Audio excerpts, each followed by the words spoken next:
अस्सलामुअलैकुम वरहमतुल्लाहि वबरकातुहू। लाखों करोड़ों दुरूद व सलाम आक़ाए दो आलम हज़रत मोहम्मद मुस्तफ़ा सल्लल्लाहु अलैहि वसल्लम और उनके आल पर। अच्छा जी,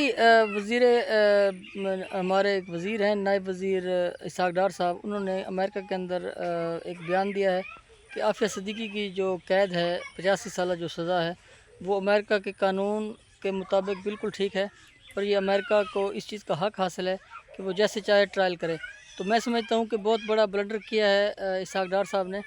सिर्फ़ अपनी गवर्नमेंट को, अपनी हुकूमत को तूल देने के लिए इस तरह के बयान दिए हैं, जबकि पूरी दुनिया जानती है, पूरा पाकिस्तान जानता है कि आफ़िया सिद्दीकी को नाहक कैद किया गया है, उनको नाहक जेल के अंदर रखा गया है और कोई ऐसा उन्होंने जुर्म भी नहीं किया और कोई ऐसा उनका कसूर भी नहीं है और वो बिला जवाज़ कैद हैं।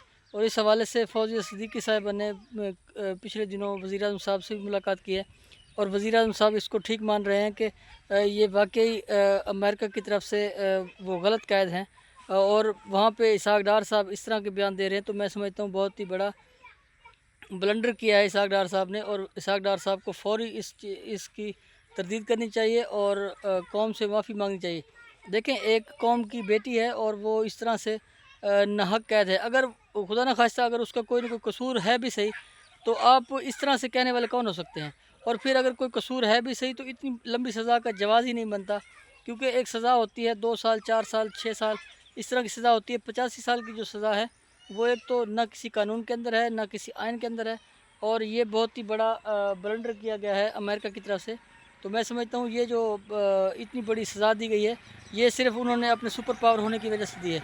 और इस तरह से अगर पाकिस्तान के अंदर से कोई वज़ीर, कोई मुशीर इस तरह से खड़ा होकर कह दे कि ये सज़ा ठीक है, तो मैं समझता हूँ उसने अपने मुल्क के साथ वफ़ादारी नहीं की, अपने मुल्क की बेटी के साथ वफ़ादारी नहीं की। तो ये बहुत बड़ी गलती की है इसहाक़ डार साहब ने और उन्हें मैं समझता हूँ कि बड़े ही समझदार आदमी हैं और उनसे अगर ये गलती हुई है, अगर उन्होंने जानबूझ के कहा है या उनसे गलती हुई है, तो दोनों सूरतों में ही उन्हें फिर कौम से माफ़ी मांगनी चाहिए और अपने बयान को वापस लेना चाहिए।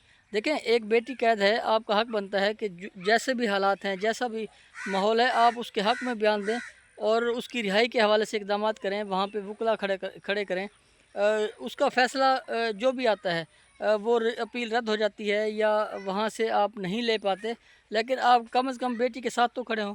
इस तरह से आप बयानात दे के और अमेरिका के हक़ में बयान दे के और अपनी गवर्नमेंट के लिए ज़्यादा मोहलत लेना या अपनी गवर्नमेंट को तूल देने के हवाले से अगर आप इस तरह से कर रहे हैं, तो मैं समझता हूँ ये बहुत बड़ा ब्लंडर है कि अमेरिकन खुश हो जाएँ, अमेरिका के लोग खुश हो जाएँ, वहाँ का सदर खुश हो जाए, वहाँ के पार्लियामेंटेरियन खुश हो जाएँ, वहाँ के जो कानून नाफ़िज़ करने वाले इदारे हैं वो खुश हो जाएँ।